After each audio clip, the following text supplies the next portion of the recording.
คิดจะทำจะคิดอะไรอย่างก็ตามเราต้องไหว้พระรัตนตรัยอันเป็นแก้วสามดวงสามประการ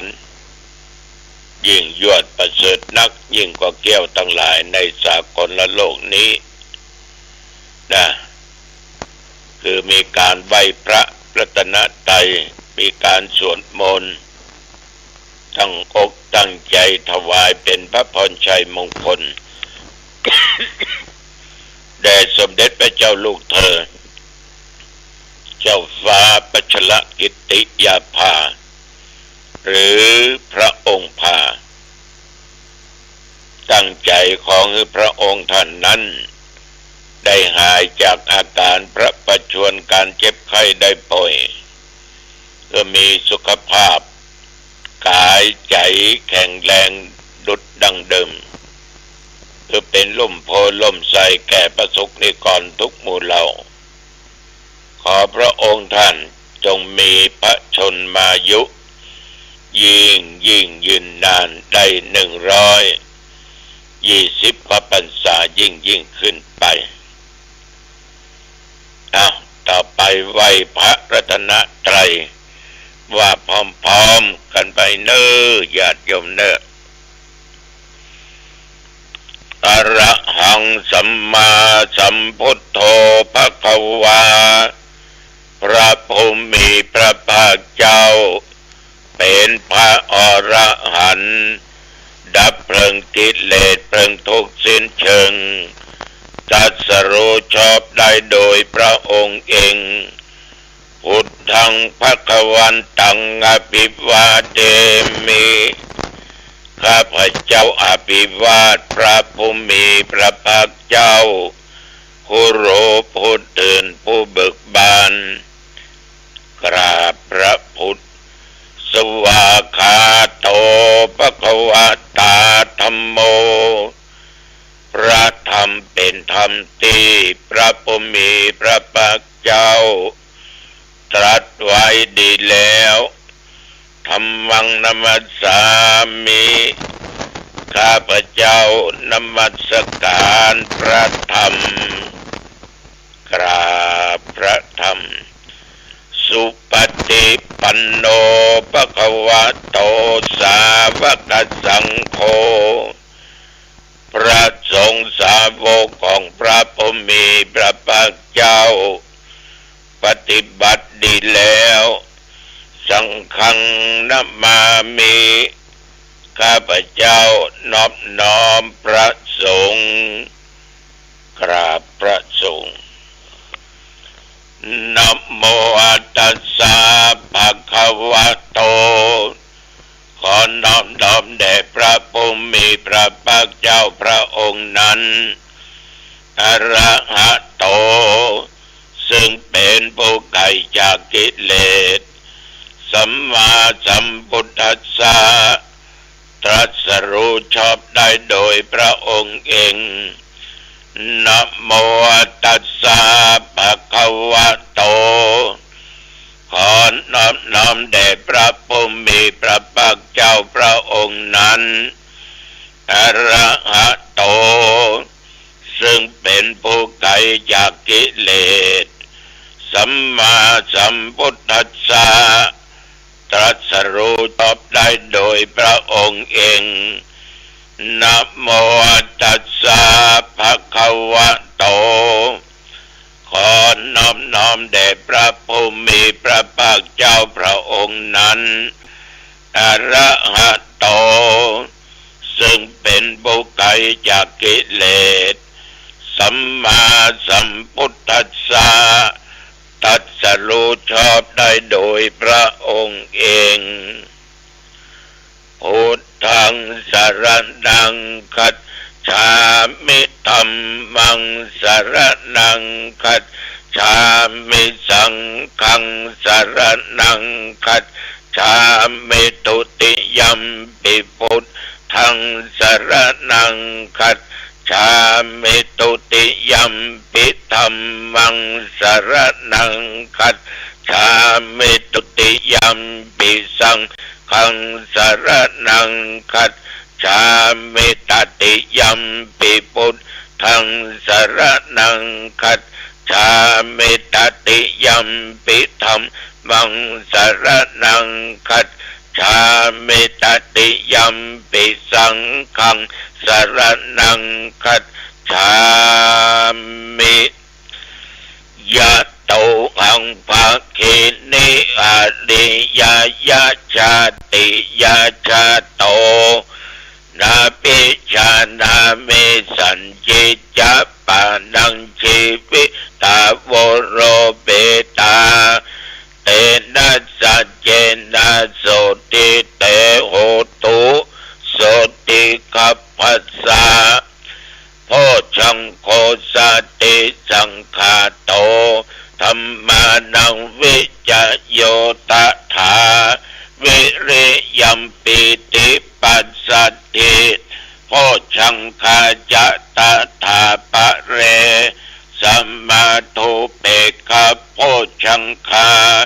สัตเตเตสัพพทัสสินามุนินาสัมมาทัคขาตาภาเวตาภาอุลิกตาสังวัตตันติอภิญญายะนิพพานายะจะโพธิยาเอเตนะสัจจวัชเชนะโสติเตโหตุสัพพทาเอกัสสมิงสัมมะเยนะโทโมคคัลลานัญจกัสสปังกิลาเนตุขิเตติสวาโพชังเคสัตตะเตสัญเยเตจะตังกปินันติตวาโรคาบุตกิงสุตังคะเนเอเตนะสัจจวัชเชนะโสทิเตโหตุสัพพทาเอกทาธรรมราชาปิเขลัญเยนะปิปิริโตจุนตัตเถเลนะตัญเยวะพานาเปตวานะสัทธลังสัมโมติตวาจะอาปาทา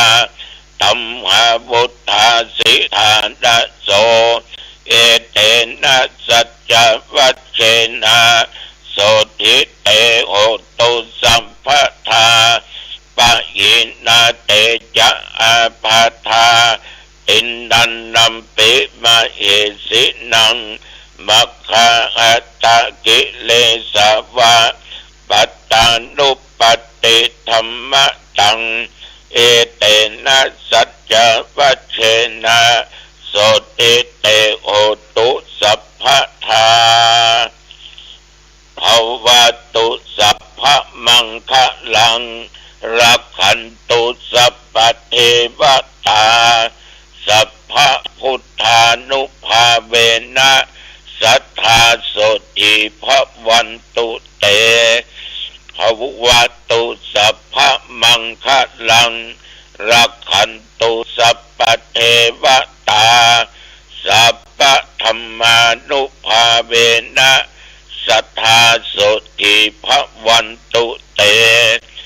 ภวตุสัพพมังคะลังรักขันตุสัพพเทวตาสัพพสังฆานุภาเวนะสัทธาโสติภวันตุเตขอถวายพระพรกรมอุตุได้ประกาศบอกไว้ว่านับตั้งแต่เมื่อตะวันวามาจนถึงปัจจุบันเดี๋ยวนี้วัดหนองตองและใกล้เคียงใต้เหนือตกออกว่ามีรายงานฝนตกแม้แต่หยดเดียวแต่ที่อื่นบัดตาเนาะ2-3 วันนูข่าวตั้งสันกับแป้งก็มีฝนแม่ริมก็มีฝนแต่หางดงหนองตองไม่มีฝนดินฟ้าอากาศก็เหมือนเช่นเคยเมื่อเจ้าเมื่อขวายก็ยังหนาวอยู่ ไก่เตี้ยงไปก็เริ่มฮ้อนอุณหภูมิมันก็สูงขึ้นตกเย็นมันก็ยังแค่นน้อยกลางค่ำกลางคืนก็พอเย็นพอหนาวอุณหภูมิก็21 องศาเหมือนเดิมเท่าเดิมพี่น้องญาติโยมคนเราเนี่ยอยู่ด้วยกันทั้งวันนี่นะฮักกันแป้งกันเด้อคนเรามันมีอายุน้อยนะมันว่าใจจะอยู่ได้เป็น100 200 300 ปีเป็นพันปีอยู่ด้วยกันควรมีความฮักสมัครสมานสามัคคีกันว่าแตกร้าวกันว่าทำร้ายกันอยู่ด้วยความสามัคคีมีการมีงานจะช่วยเหลือกันไปเจ็บไปป่วยไปทุกข์ไปยากไปอับไปโจรช่วยกันได้ช่วยกันไปเปิ้นมีการมีงานเอาก็ไปช่วยเปิ้นเฮามีเปิ้นก็มาช่วยเอาการวัดการวาศรัทธาก็ไปช่วยตุเจ้าพระเนนการอย่างก็จ้างว่าได้ญาติโยมเอาจะไปแตกกันไปจังกันเนี่ยประชามานานเอาไปตายจากกันไปละใครตึงหายากที่จะมีอายุเป็น100 ปีขึ้นไปได้นะฉะนั้นญาติโยมความสามัคคีมีที่ไหนความสุขเกิดขึ้นที่หั่นความเจริญเกิดขึ้นที่หั่นภายในครอบครัวผัวกับเมียลูกเต้าอยู่ด้วยความสามัคคีธรรมการงานก็สำเร็จเว้ยขมัวเกี่ยงกันนิ่งกันแล้วจ้าบ้านก็จะเป็นบ้านแตกสลายขาดคนหนึ่งยะคนหนึ่งบัดทำได้ก็กินเอี่ยวเล่นการบ้านกันจ้องมาเอาใจใส่มืดเข้ามาเมาเหล้าเข้ามาไปลองต้องแต่งมีเรื่องมีราวกับลูกกับหลานกับเมียกับผัวของตัวเองญาติโยมมันจะหาความสุขมาได้มีแต่ความทุกข์แต่ว่านี้กินข้าวง่ายแล้วบ่ออกไม่ออกก็ไปไหนเหมือนกัน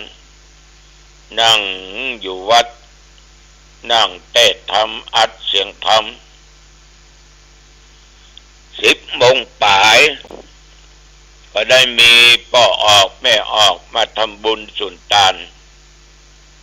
มียมบุญศรีแฟนเปิ้นก็ชื่อบุญศรีนามตระกูลเรือนเล็กนี่ก็มาจากห่างดงเนี้ยญาติโยมทั้งหลายมาจากหมู่บ้านร้อยจันทร์มาทำบุญสุนทานเอาข้าวสารมาทานเอาน้ำมาทานเอาเครื่องใจมาทานมีเจตนาว่าสมทบในการจัดซื้อ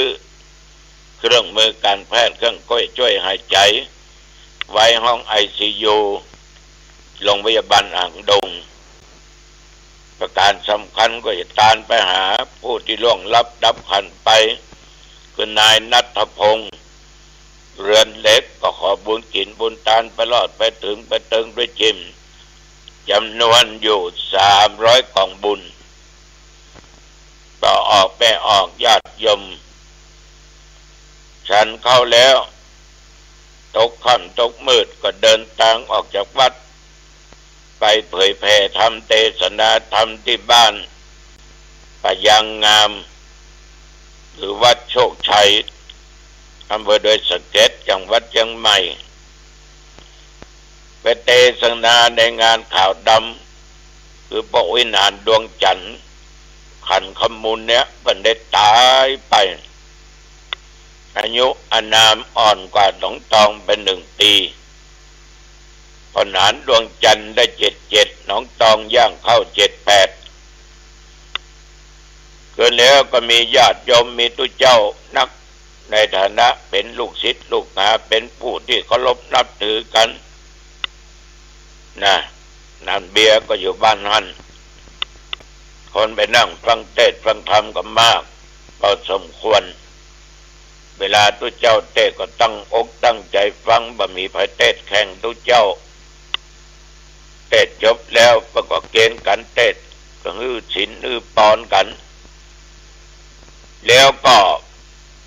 ตั้งญาติพี่น้องนะก็ตานไปฮือปอดดวงจันทร์ขันคำมูล ช่วยซื้อเครื่องมือการแพทย์เป็นจำนวนอยู่1,000 กล่องบุญต้องขออนุโมทนาในตระกูลขันคำมูลทุกท่านทุกคนก็ขอผลบุญกินบุญทานเหล่านี้จุงไปลอดถึงเติงดวงวิญญาณของพระดวงจันทร์ขันคำมูลด้วยจิมญาติโยมท่านผู้ฟังตะวานี้กินข้าวตอนแล้วก็นำคณะสงฆ์อำเภอหน่วยงานราชการมีท่านนายอำเภอหางดงตลอดจนกำนันผู้ใหญ่บ้านนายกอบต.นายกเทศมนตรีได้เจริญพุทธมนต์เจริญสมาธิหรือจิตภาวนาร่วมกันแต่ว่านี้เอากันที่วัดบ้านฟ่อนนะวัดบ้านฟ่อนวัดบ้านฟ่อนก็วัดที่ครูบาเจ้าหม่อนดวงดียะติโกที่เพิ่นตายไปได้หลายปีแล้วเพิ่นก็ตั้งสรีระร่างกายไว้ที่วัดบนกุฏิก็มีลูกศิษย์ลูกหาญาติโยมพากันไปกราบไปไหว้อยู่ตลอดแต่ว่านี้ก่อนที่จะเจริญพุทธมนต์เจริญจิตภาวนาอาตมาก็อู้กับท่านนายอำเภอว่าหมอกควรเนี่ยไฟไหม้ป่าเนี่ยอำเภอหางดงก็เป็นใหญ่ใน3 ตำบลน้ำแพร่หนองควายหมู่เนี่ยตลอดบ้านปงปีนี้ไฟไหม้ป่านักก็ปีนี้เปอร์เซ็นต์น้อยครับหลวงพ่อแล้วก็ต้องการสิ่งใดท่านนายอำเภอก็บอกว่าต้องการเครื่องเป่าใบไม้เป่าให้มันเป็นช่องบ่ให้ไฟไหม้ลามไปทางอื่นและน้ำดื่มเข้าปากอาหารแห้งก็เลยย้อนถามว่าเครื่องเป่านั้นแปลงก็ท่านนายอำเภอก็ตอบว่าประมาณ8,000 ปายครับหลวงพ่ออำเภอหางดงก็มีก็อำเภอมี3 เครื่องครับแต่ก็เอาก็มาให้แห้ง